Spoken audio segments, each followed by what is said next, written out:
Welcome everybody. Thank you for coming to this talk on vernacular photography.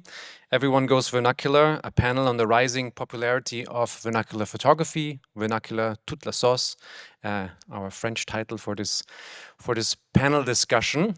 One reason why we initiated this, thanks to France PhotoBook, there goes my thanks also to the team who invited me to host this panel, was because vernacular photography and exhibitions, including vernacular photography, are becoming more and more popular. We see it, that word even vernacular, more and more used in all sorts of exhibition texts. There's sort of an omnipresence of archives and anonymous photos and found photos, and sort of the old photographic material starts to be more and more pretty much everywhere.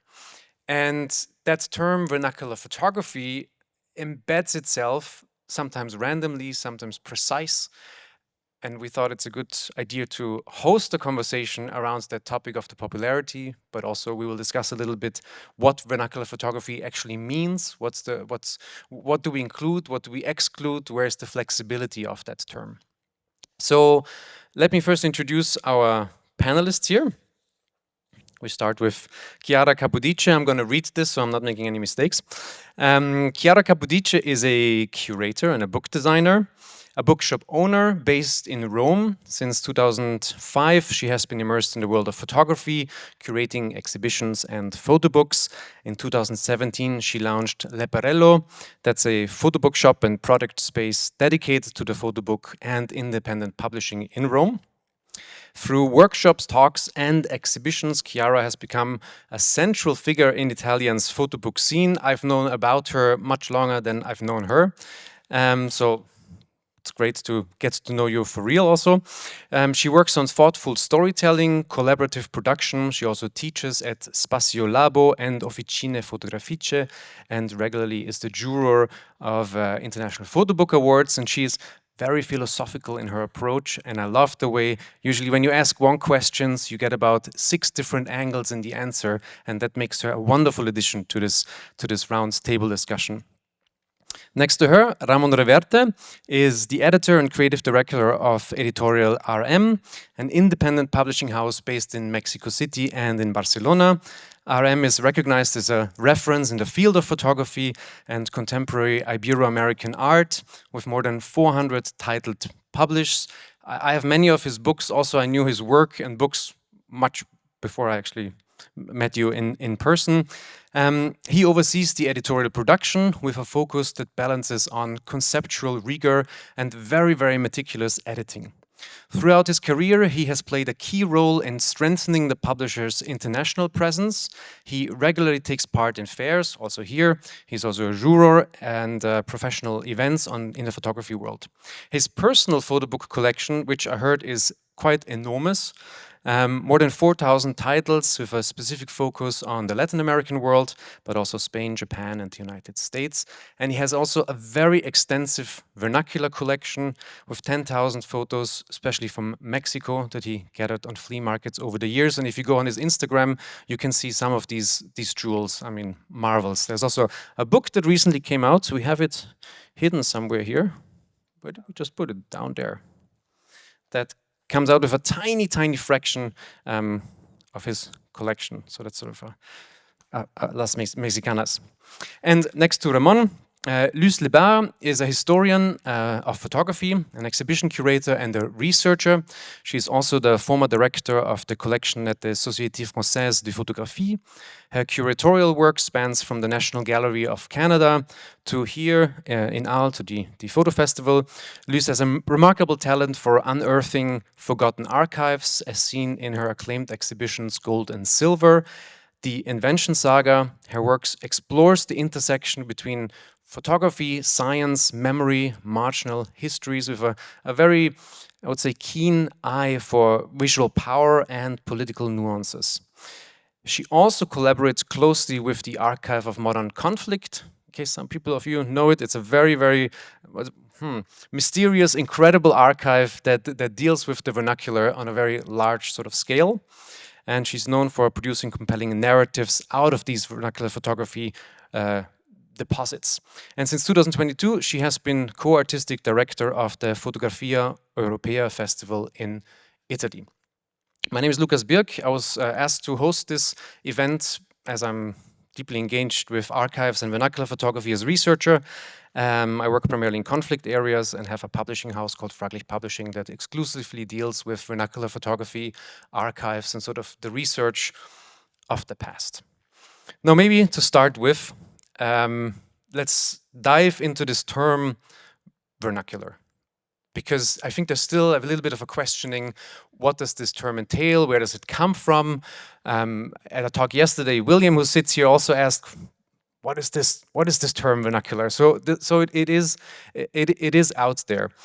The way we use it, or the way it was used before photography, had more to do with architecture and the vernacular architecture, meaning the non-professional form of architecture.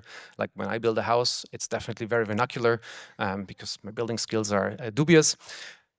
But I think it's also a very good way if we think about us, for example. We are non-native speakers in English, so we have an Italian, Spanish, French, and an Austrian here. And the way we use the English language is definitely vernacular, because we don't speak a high standard of English. We all have our ways of using it, just the way a dialect is appropriating a language to a regional standard, and that's vernacular. So I like language a lot because language is very fluid. Language changes constantly and it's evolving. And that's for me how we can see vernacular as in something that is not a standardized form, but a living form. And that's what I like with vernacular. That's why I also like vernacular photography. But this is just my interpretation, and I thought we, as a starting point, sort of go across the seats here and see where vernacular, just the terminology, before we dive deeper into other parts, sort of stands with you.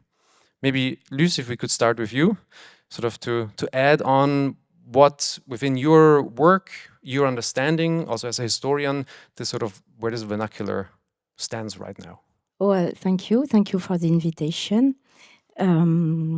First of all, I'd like to say that the word vernacular, it probably works very well in English, but for me, I find it when we use it in French a bit not very accessible still now. It's not very clear. It's not, popular. I'm not sure everybody understands it. Each time I talk about it with friends and they ask me, but what is it? What does it mean? So this is the first thing, and maybe another word could be imagined together to talk about what is not art. For me, as a whole, vernacular photography concerns any practice that is not made, any photographs, any that is not made with an artistic intention. It's photography that is not made for the museum, that is not exhibited in the museum. And as you say, this notion is super fluid because, of course, now vernacular photography enters the museum, and we have a huge evidence of that here with the great collection of Lumière des Roses. You probably have seen their beautiful exhibition in Cloître Saint-Trophine. This is a collection of vernacular photographies they've made for years that has been acquired by Antoine de Galbert, who has made a donation to the Musée de Grenoble. So now it's institutionalized. So maybe this is a word that could be revised. But to sum it up, for me, vernacular photography and vernacular practice of history of photography is linked to the margins, what has been a bit overlooked, and practice that are not artistic, voluntarily, intentionally artistic. Yeah, maybe I will pass it on. Ramon, for you, I mean, you come also from a different angle, I would say. I mean, you come from a historic point of view. How does that term vernacular work for you, or how would you say do you even use that word when you think about your collection? I do, but at the beginning, it was not clear to me what was vernacular. I didn't know exactly what it engaged, so I was just looking a definition, and maybe it's that one, which is vernacular photography is everyday, non-artistic imagery made by ordinary people reflecting personal or social life. I think that explains everything. I mean, it's these are the photos that you found that have been taken without an artistic idea in mind. It's just the everyday photos you take for whatever the reason. And of course, my collection is based in Mexico. When I go in Mexico to the flea markets, there are thousands and thousands of photos. And of course, a lot of them are really bad, like you can imagine, but there's some are really, really great. I was talking yesterday to a guy called William Hunt, which has published a lot of things and has a large collection. And he said that for him, the good vernacular photographers are those that have mystery and composition. And that's something that it's amazing. I mean, as time passes, there's more mystery, more layers in the photos because we forget about many, many, many, many things. It's like I can imagine like someone that has been really related with vernacular photography. It's William Eggleston.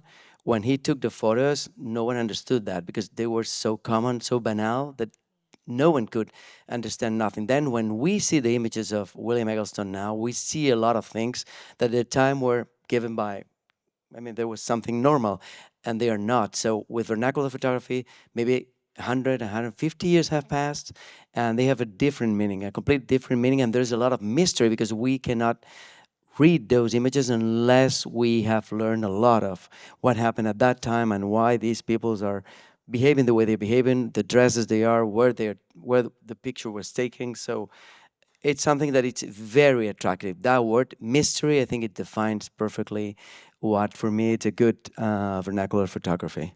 That's beautiful because every vernacular photography, we talk about something in the past, so we always have time. And the time is a big element within that photograph. So I quite like that mystery actually, because mystery includes a spatial and also a temporality, and so that's really nice. I will add that to my definition. Chiara, what's that term for you? I mean, you come also from a more philosophical background. You do a lot of educational elements also within your within your practice. I like the fact that you imagine me like this big, like overthinker that sometimes goes beyond the limits we are supposed to have.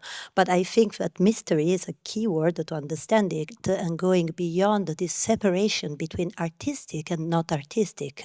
So today, while talking about this talk altogether, now we went back to what we could find as a definition of vernacular. For instance, in such a key institution in the history as MoMA was for a long time. And we all agreed that it was a limit to understand the vernacular from that limited point of view. But so I like etymology a lot. And if you go to vernacular, vernacular comes from Latin vernaculum, that is like something that is a little bit before a dialect, not even a language, but what in French can be called patois, for instance, no, and the terms come from, as we were reminding together, from Verna, that was the slave who got born in his master's house. So it brings back also to a domestic endeavor, no, and from something that also connects us to another aspect of photography. Photography probably also has a relational mean. I mean, it's something that connects the viewer to the world and the viewer of photography to an imaginary world. So that's the slave that was born in the master's house and pre-dialect. Yes. When we go from etymological Yes. point of view. Okay. Yes. Yeah, that's already quite a lot. Yeah, I just want to add something concerning the recognition of vernacular photography in France. We have a historian of photography called Clément Chéroux who's been promoting vernacular photography a lot and he's made it enter the museum, he's made an exhibition, and it's very interesting because he published in 2013 a first book called Vernacular, in which it was all about snapshots, like domestic photography, and he republished it in 2024, so like 1 year ago, and there he included scientific photography, administrative photography, practices that are non-artistic, but not necessarily linked to the domestic field. So there is a heart of vernacular photography linked to this everyday life photography.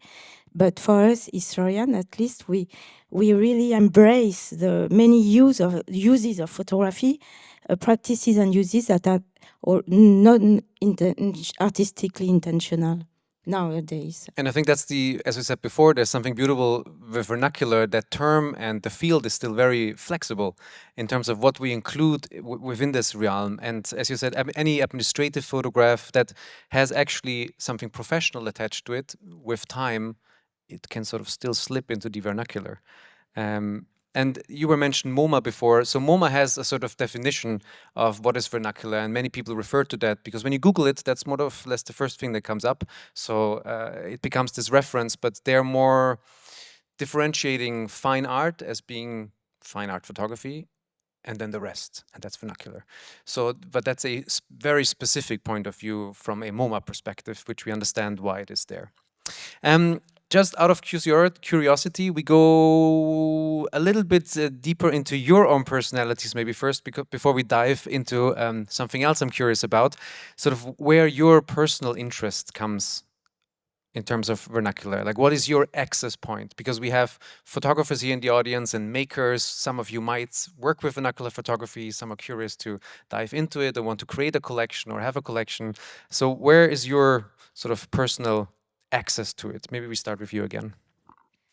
I would say it's really linked to family photography, my own family photography. My family come from North Africa, and we had a kind of huge suitcase, metallic suitcase, where all the snapshots and photos were gathered in France when we were in France. And so with my cousin, we used to play with those this mass of images and travel. So it's always the same for me. It's a way of traveling in time and traveling in space and discovering things that are invisible.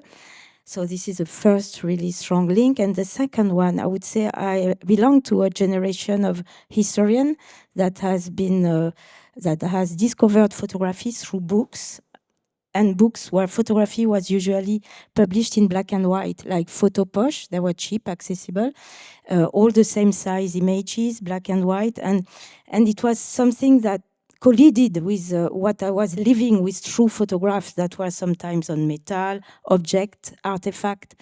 So, so this is how I started being aware, searching for images on flea markets and also mainly in institutions to try and find what is hidden behind classical, traditional history of photography books. The real photography, where was it? I think, I mean, I think that's now we have even a more of an extension of this, because you say you had your posh standardized kind of photo book, but now we're standardized on the screens. So the photo has lost its touch. And I guess that's also something we'll talk a little bit later, is that's why the object, the print, the vernacular, I guess, has even more of a rise right now, because we need the tactility of it. How about you? I mean, you're a massive collector, so Yeah, I've been a collector my whole life. I was born in a publisher family. My family used to publish scientific and technical books, which is not the field I'm interested in, but I was always surrounded by books. So I started buying books and books and books, and then I went to Mexico to live there for 13 years, and I started collecting books, visual books in Mexico, and I got a huge collection of books. And then I realized, because most of these books I bought at flea markets, that there were a lot of pictures over there, a lot. And a lot of them were just thrown away, so they will just disappeared. And then I was thinking for a lot of time, what kind of photographies I would like to start like collecting. Because as a collector, you know, you have to focus on something. But you don't focus on photography. It's such a wide world.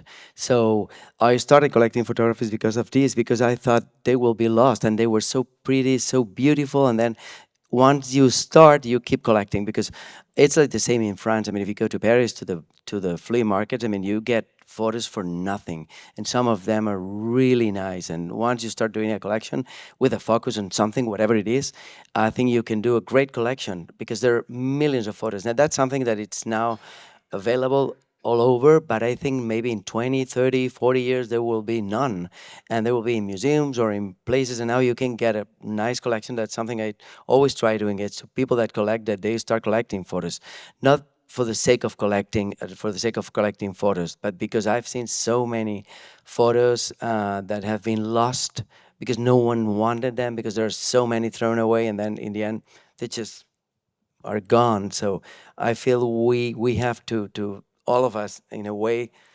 preserve this There's a call for action. archive. Yes. Just don't collect what I collect, okay? So yeah, but absolutely. And how about you? I'm sure you have a very different entry. Well, actually, despite the fact that I work with photo books, I wouldn't describe myself as a collector, on the opposite. But again, I guess my unaware encounter with vernacular photography was, as loose in a way, a familiar one.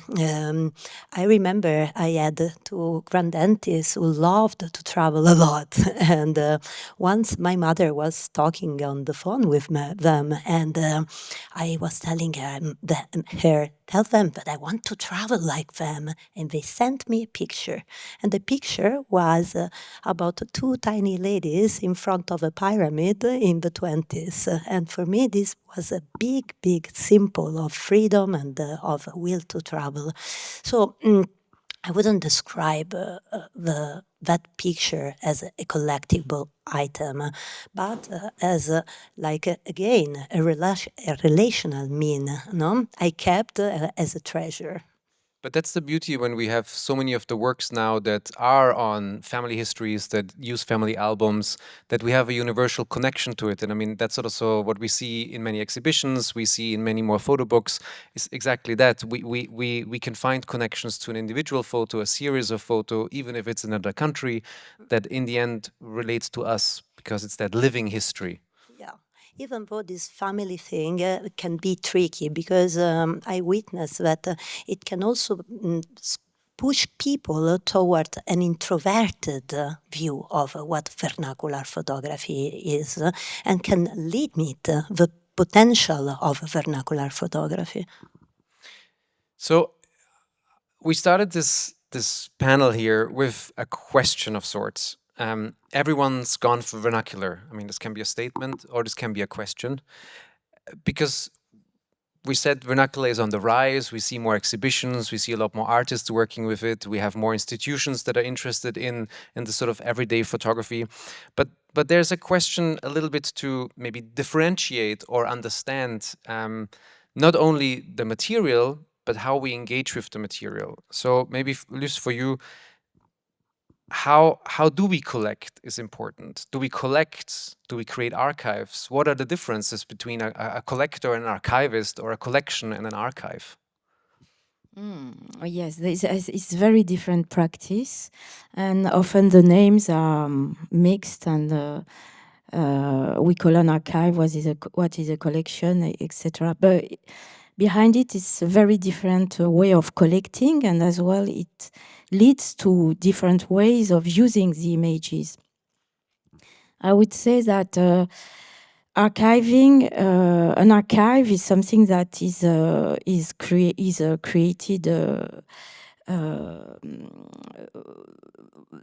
while you are working. It's something that sediments. It's the result of an activity. It's what you produce, an administration or a person, an individual during an activity. So it's something very organic. This is how it sediments. And on the other hand, a collection is something that starts from with a collector or a curator that is going to pick up things regarding his interests, his obsessions. So it's a choice. It's something that is chosen. It's very different. And archives are normally, it depends. What is very interesting is that it depends on the country we are in. We don't have the same system of archiving and collecting in museum and archive around the world. But yes, archive. Help me, because I think in I don't know how it is in Mexico, but I talked with colleagues from Paraguay, and they didn't have like the huge amazing structure of National Archive and Departmental Archive and Municipal Archive that we have in France. So they couldn't collect private archives. So for them, and administrative archives. So for them, going to flea market, and like you in Afghanistan, in Birmania, going to flea market and to places and collect archive was an archivist practice. You was like saving the archive, etc. So yeah, it's very two different practice and uses of images. Yeah, I mean that's a good point. That of course we're in Europe. We have very good structures. We have, as you say, naturally generated archives by our rigorous administrative system that creates these archives whether we want it or not. But this is not the case in actually most parts of the world where the collector can become an archivist. Because when you were saying this, I was just thinking, I have a project called the Myanmar Photo Archive. It's sort of the only visual depository of materials from Myanmar after independence, but maybe I should have called the Myanmar Photo Collection because it's me who is doing it, and not an administrative process. Exactly. And if I can add something about archive, for me, archive is about links, and it's what is preserved in when we collect archive.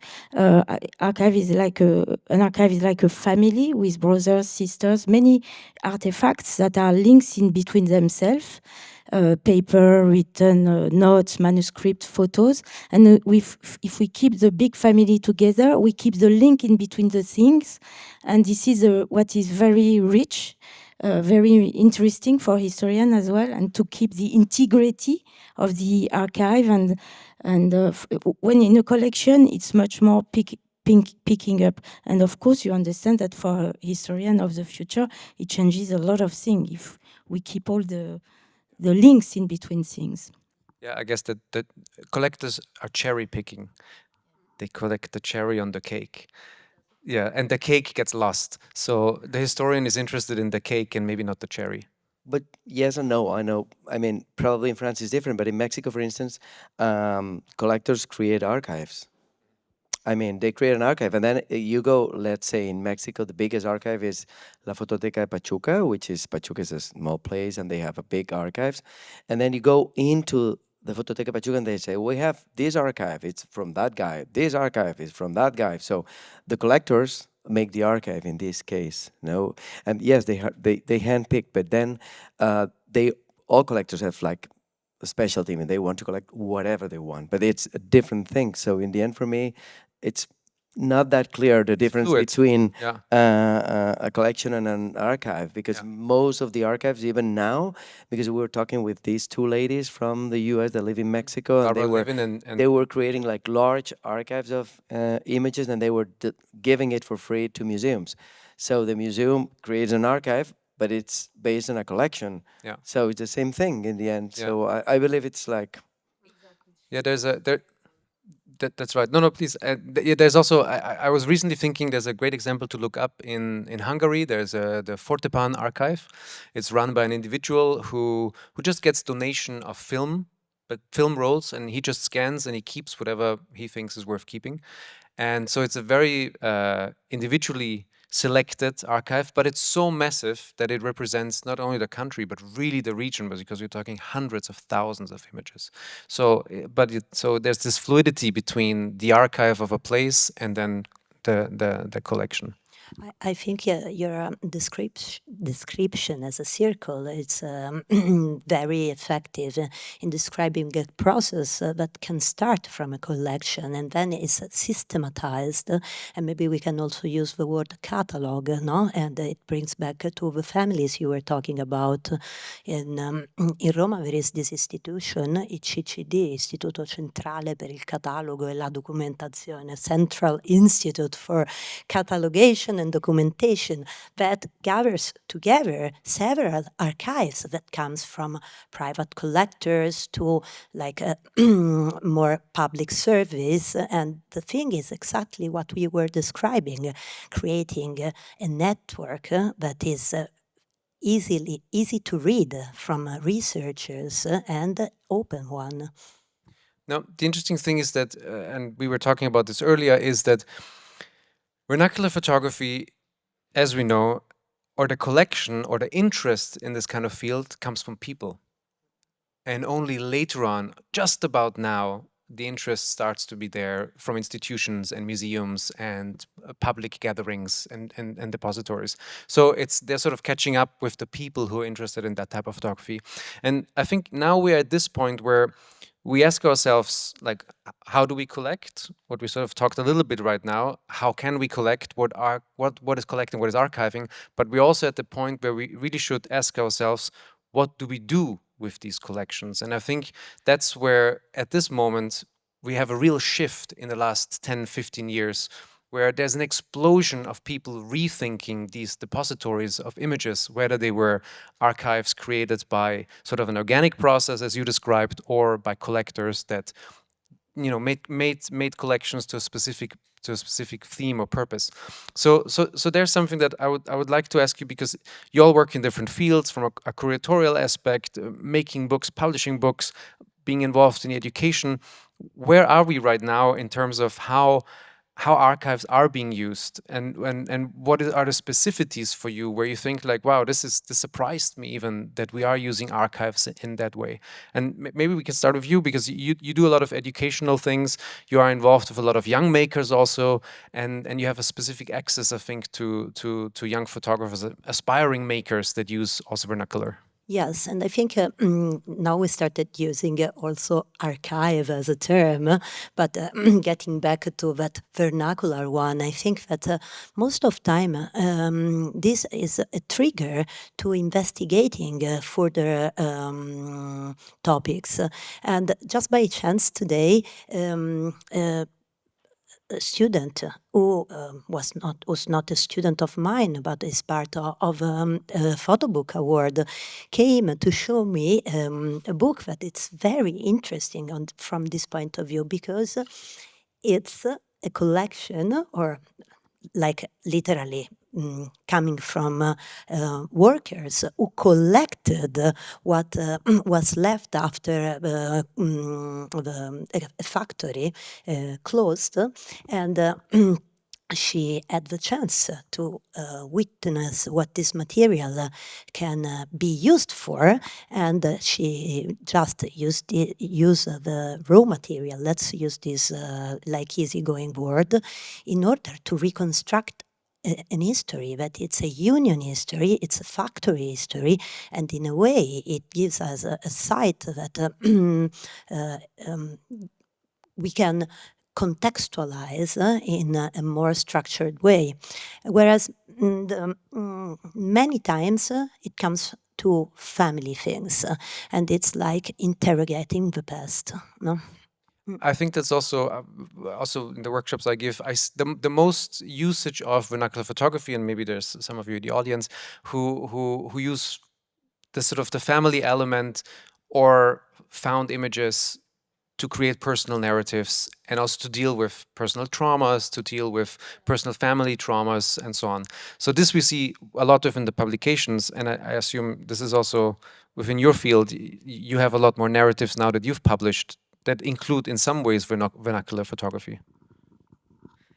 Yeah, I do as a collector. What I do is I just collect on specific fields, because when you face such a big number of photos, you have to focus on something. So basically I collect in some called, like they call it in Mexico, red note photography, which is striking images that blend crime reporting with raw visual storytelling. That's what I got in the internet. And by the way, there's an exhibition now by Joan Foncuberta, and all the images are part of my collection, and it's people pointing at something, and that's part of this archive. Then I have another archive, which I think it's very interesting. It's about not now, but in the 30s, 40s, 50s, when you bought a car, it was something really special. So people took photos in front of a car. They were really proud of the car, and there was a way to showing that you were something more, or you were escalating in whatever it is in terms of economy. And they took a lot of photos, and they are really funny. And all are from Mexico. And the third collection I have is photography with a particular interest in images where women appear. Specifically, the empowering of women is what I've realized after buying so many pictures. So you start to see how the woman appear in the images at the beginning and till the 60s, from the 19th century to the 60s. And it's amazing how these things happen in Mexico. In Mexico, it's not the best place in terms of empowering a woman yet. But I mean, it's amazing. And so I think it tells many stories. But you realize that because I started like collecting what I want to collect. Well, images were women were these cars, red note. But then you start to realize there are a lot of things, and not only this, that you start like focusing more and more and more on what you want. Because if I'm interested in empowering and in women that are empowered in the photos, when I see something that really fits that thing I want to buy, and then I buy it. So it's like you get more focused on something, and then you create a really nice collection. Because a collection, it's interesting when it's really focused on something, not when it's so wide. And how is it with books that you publish and artists that come to you and ask for publications or have projects? I mean, you must have seen an increase in the use of vernacular photography in More and more, but it's not that they bring me vernacular photography. It's that they take photos that look like vernacular. Now I was seeing, for instance, at Monoprix, I was with a guy from Bolivia,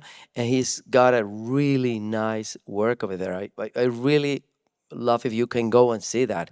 And basically, when he went to Bolivia at 4,000 meters. There's a big market, one of the biggest outdoor markets in Latin America, and he put a place, and then he started photographing people. He said like photos gratis, like for free you can take a photo. And then people went there and they took a photo, and he took the photo. It's like the German style of doing like these kind of things that you take one another photos that you have all the German style. they're really boring in a way, but at the same time it tells a lot of things, and it's very vernacular. And I was struck by it. I mean, so people, it's, I don't know, Todd Heido, which is a great photographer, and he also has a show at the Van Gogh space, and he says that the vernacular photography is like the final of everything, because now people take a lot of photos, but no one print the photos. So these archives will disappear as soon as you pass away. Forget it. It's like he defines it at the last frontier, and since they are physical, it's like with the books. When in the world of books started, like the e-books, the electronic books. Since I've been involved in the books, we went to Frankfurt. They created a whole big building just for ebooks, because that was the future. And those that were doing like paper books, forget about that. And it's the other way around. The ebooks keep going down now, and everyone wants to have a physical book because it's intimate. You're not dealing with a computer that suddenly appears on email or whatever. I mean, you're reading something on paper, on the real thing. And I think vernacular has a lot to do Yeah, with this. we're back to that object, the holding, the book Yes. you hold, the photo you hold, the materiality in that world that actually gives us a touch and a sensation, definitely. Luce, for you, because you've been creating a lot of exhibitions with all sorts of different thematics within the vernacular and different archives that you work with. Has this work become easier for you in the last years in terms of also more institutions, places are more interested in it because we have this sort of that curiosity that's all of a sudden out there, also by maybe more structured institutions? As a curator, I would say that I observe two things. First thing is the amount of new, emerging artists or artists that who use vernacular photography. It's really like more than half of the practice. This is something I also observe in schools of art where I teach, and this is impressive. Vernacular photography has something that is really attractive for reappropriation. And in Arles, we've had like around 2008, I think, when Jean Fontcuberta made a statement in the Antique Theater, I will always remember, he said to photographer, stop photographing the world, use images that are already here. Use them for your art. And this is something that is now totally part of all that we feel. I think we use them as a material, just as what we see, a tree, etc., to create, and to think or to create. And the other aspect, and to also, so it's much more easier today to exhibit artists working with vernacular photography. And I think institutions are much more aware as well as the heritage of the heritage value of their archive, of the potential also, because they can, it helps to understand their history. So they're really looking for enhancing their collection. And for me, as a historian also, all that is so interesting because it allows us to revise the way we see things, the way we see the world, not only works of art. I would take this example here. For example, this book I made with RVB Books and the National Research Center. It's a collection of invention from created during the war. This collection is now in the National Archive of France.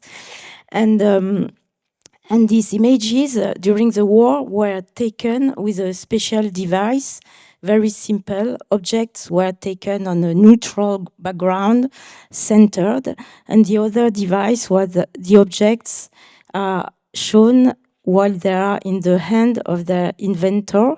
Let's say I will look at it with the hand of the inventor. What is very interesting is that after the war, you can see the same device was used to promote everyday life inventions. So you have here the same device of a soldier with its invention, which is a weapon, and then an inventor with his broom or hoover.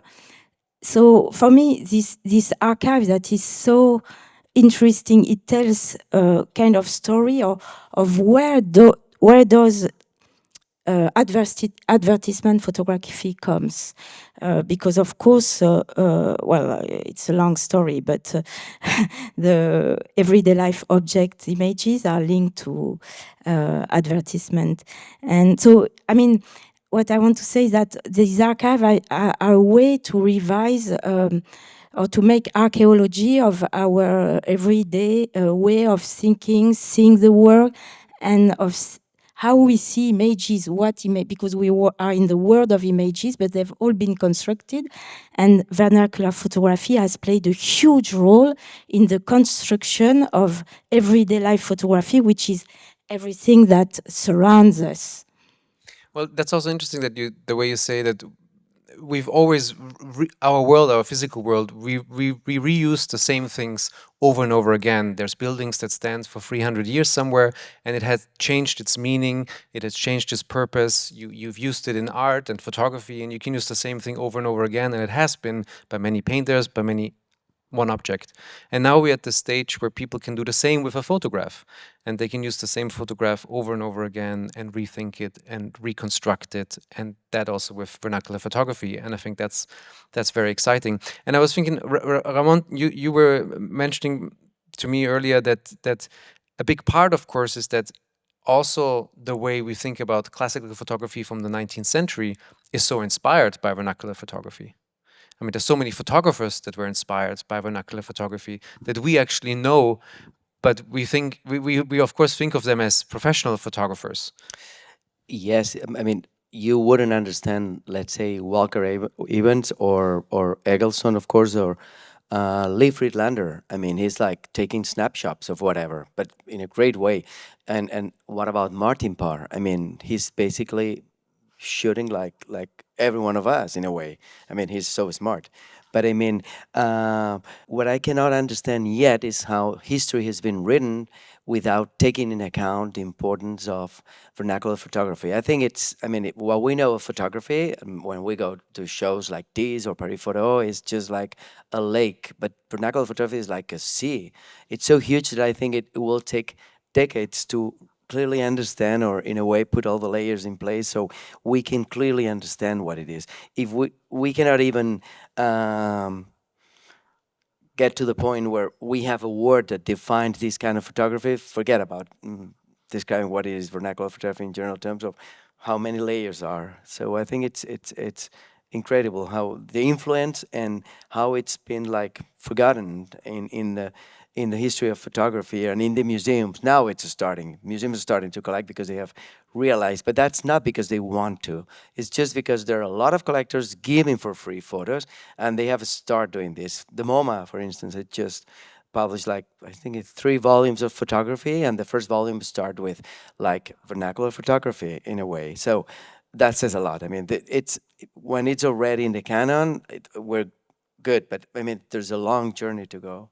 So, I mean, one of the questions, and I guess also that's a little bit within the title of this panel, is vernacular.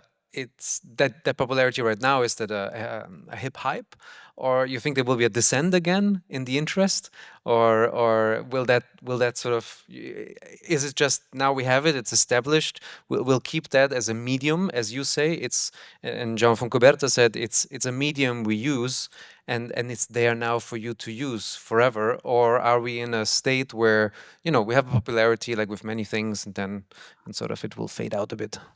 I think we're in a general context where analogical photography is being more and more regarded as like a historical heritage thing to preserve.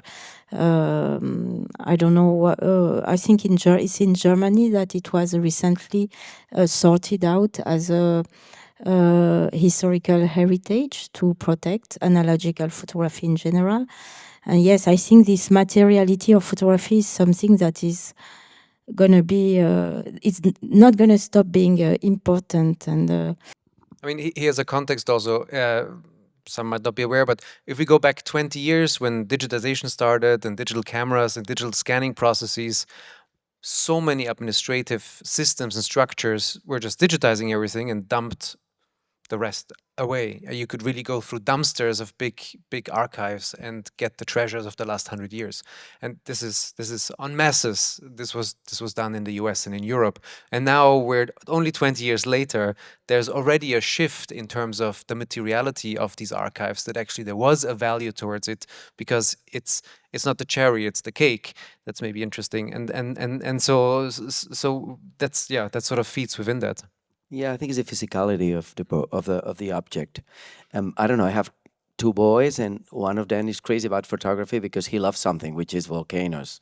And then, because of course he lived for 13 years in Mexico, then there's a volcano there that is called the Paricutin. So every time I go to Mexico, when you go to the flea market, please find for me pictures of. And then he's collecting vinyls. My other son is taking photos on film. So these guys are going back. So I think the thing about physicality, everything being so digital, I think makes me think that it's going to be huge in the future, not the other way around. And for you, what do you sort of, as we're, before we do a Q&A? Well, I think that what I'm witnessing is a more critical approach after maybe experimental approach or a fun approach that it's what you can see in many books.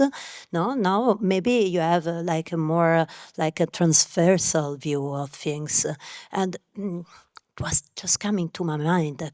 Talking about physicality, no, probably the first big experiment it comes to my mind is evidence, no?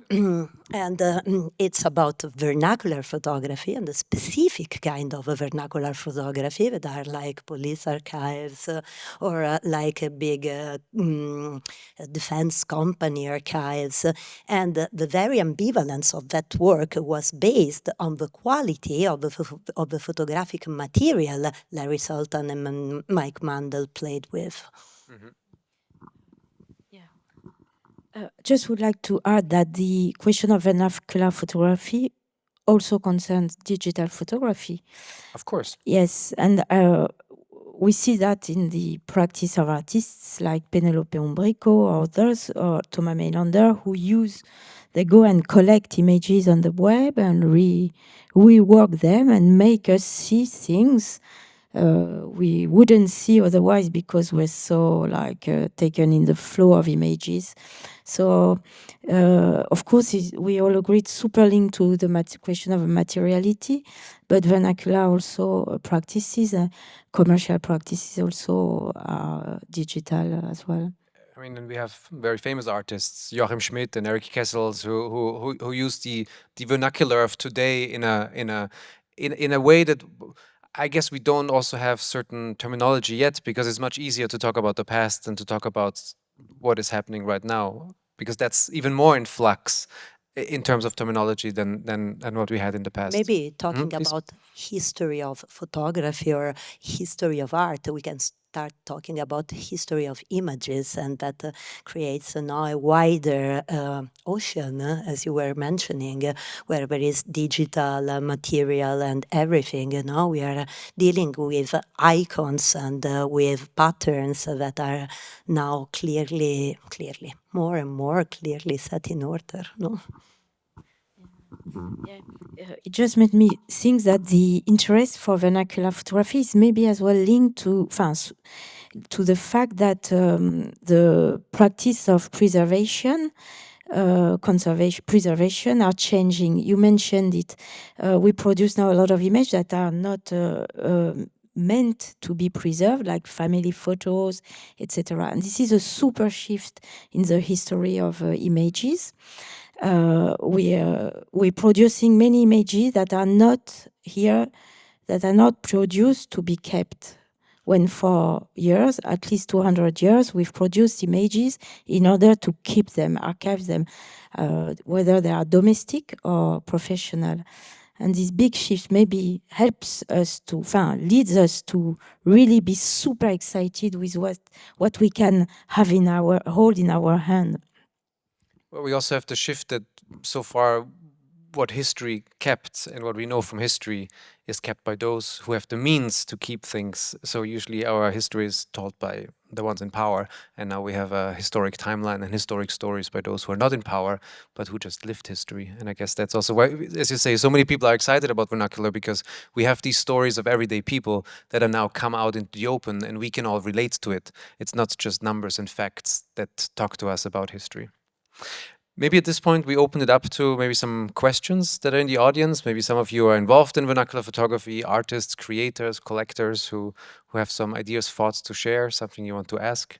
You have 4 brains here who are happy. Please. You include the concept of digital when we're talking about the vernacular photography, like something that we're touching. I don't know if us, because we're not so young, but probably in 30 years or in 50, when the festival will keep existing and some kids will be here, they will be talking about vernacular photography of all the things that we are extra photographing now, no? And it's all digital. Sure, because maybe you have something specific? Go for it. Well, maybe we can do. No, but it's interesting because today I was reading something by Olivier Cablat that it was right about what you were mentioning, and it was having a critical approach, talking about fake news, no, and fake news that are related to artificial intelligence, digital, and these wider world we are facing now. No, so vernacular is now something really worth it to face. I think for all of us who collect vernacular photography, I think we need to at least appreciate that. I think we're heading towards a really critical moment for vernacular photography. I think, first of all, we have to accept that it encompasses the majority of photography that's out there. Like, it is our visual history of the past. And I started working with AI earlier this year, and I think we have a real danger of our historic past becoming distorted if we don't preserve vernacular photographs, actually have the physical copies of them there to show that this was the reality of the past. Soon we're going to start seeing artificial vernacular photographs appear of groups of people who never existed, people who never met each other together, and this is going to have political implications going forward. Well, there's a very interesting exhibition in the Brazilian section. I don't know if you saw it. Sorry, I forgot the name of the artist who created this fictional couple. Marea Ferum. Okay.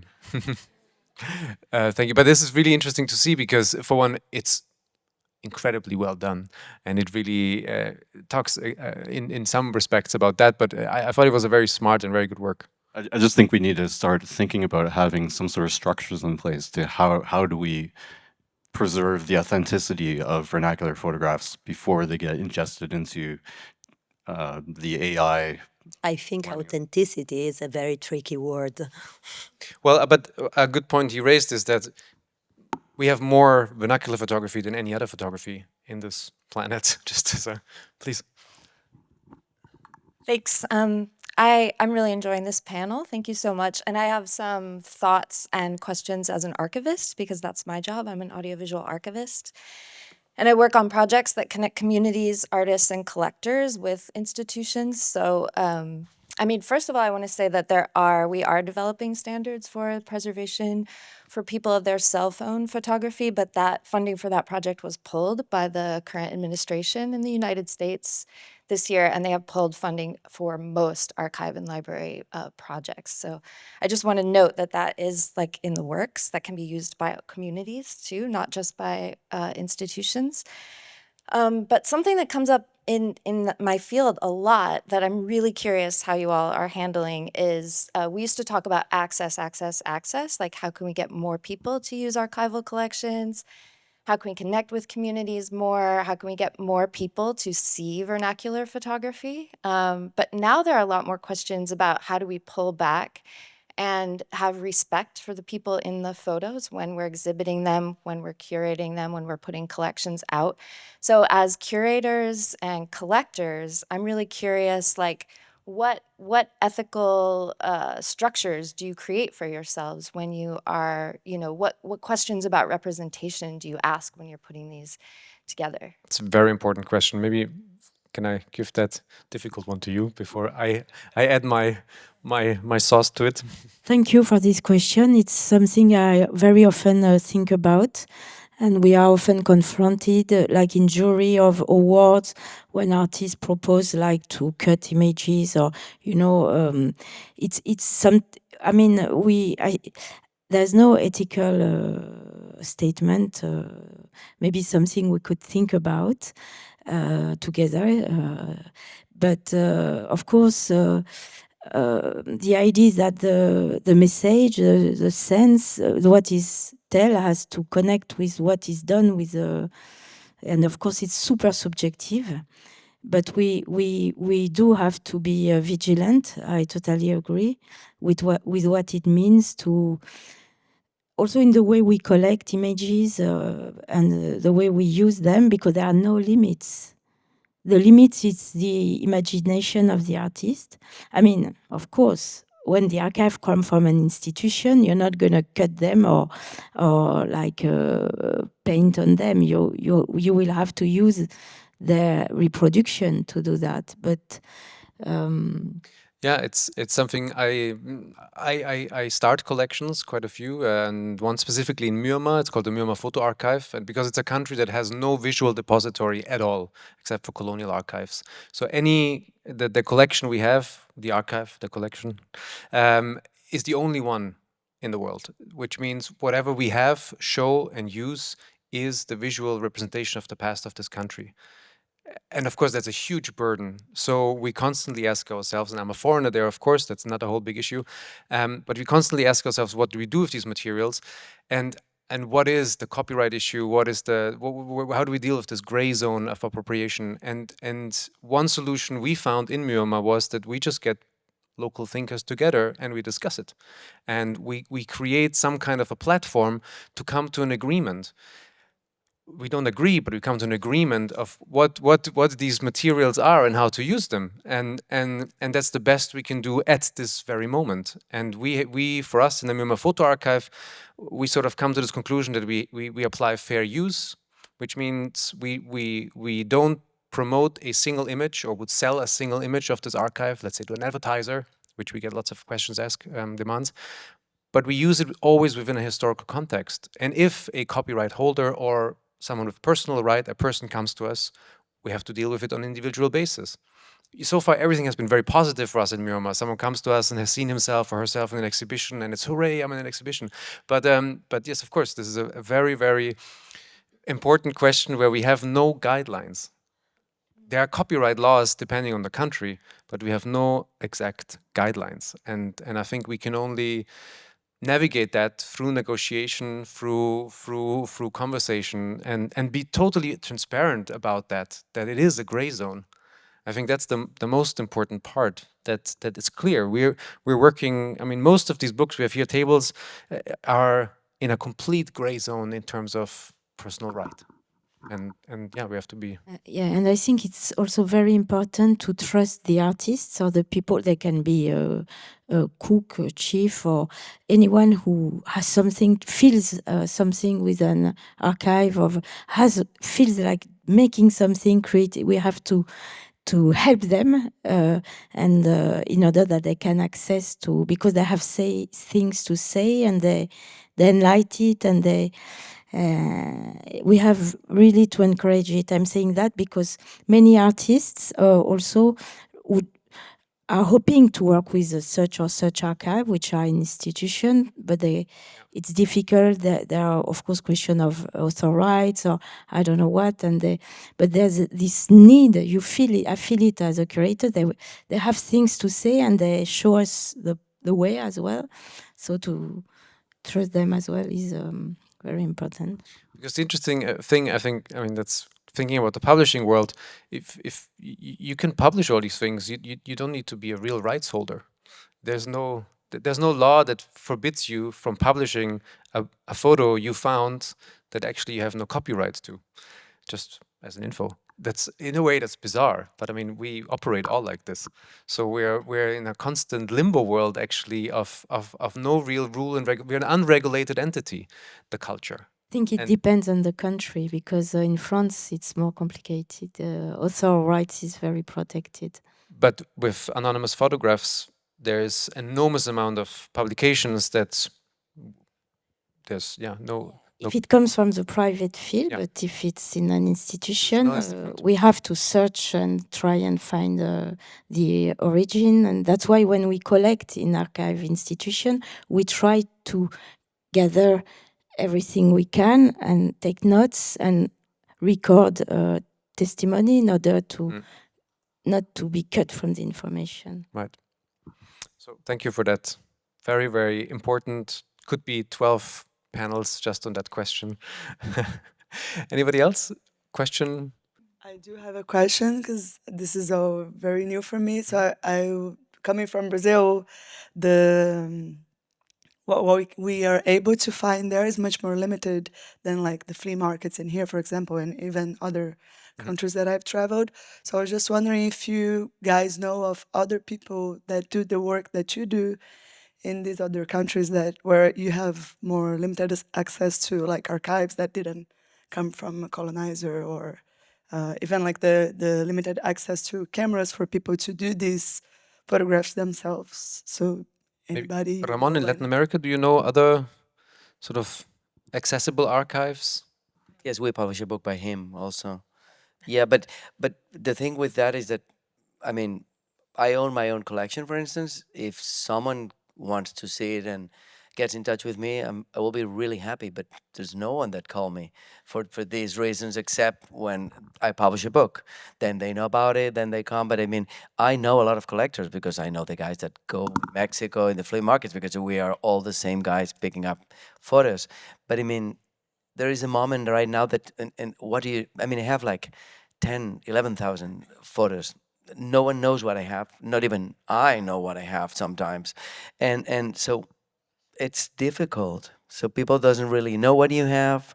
Maybe what I do receive is like they're doing something, some book about whatever, and they tell me, "Do you have books of that specific thing?" Then I take photos with my phone, I send them, and if they need it, of course, I always give them for free in terms of whatever they need. I mean, because I'm looking forward to share what I have, as all collectors do.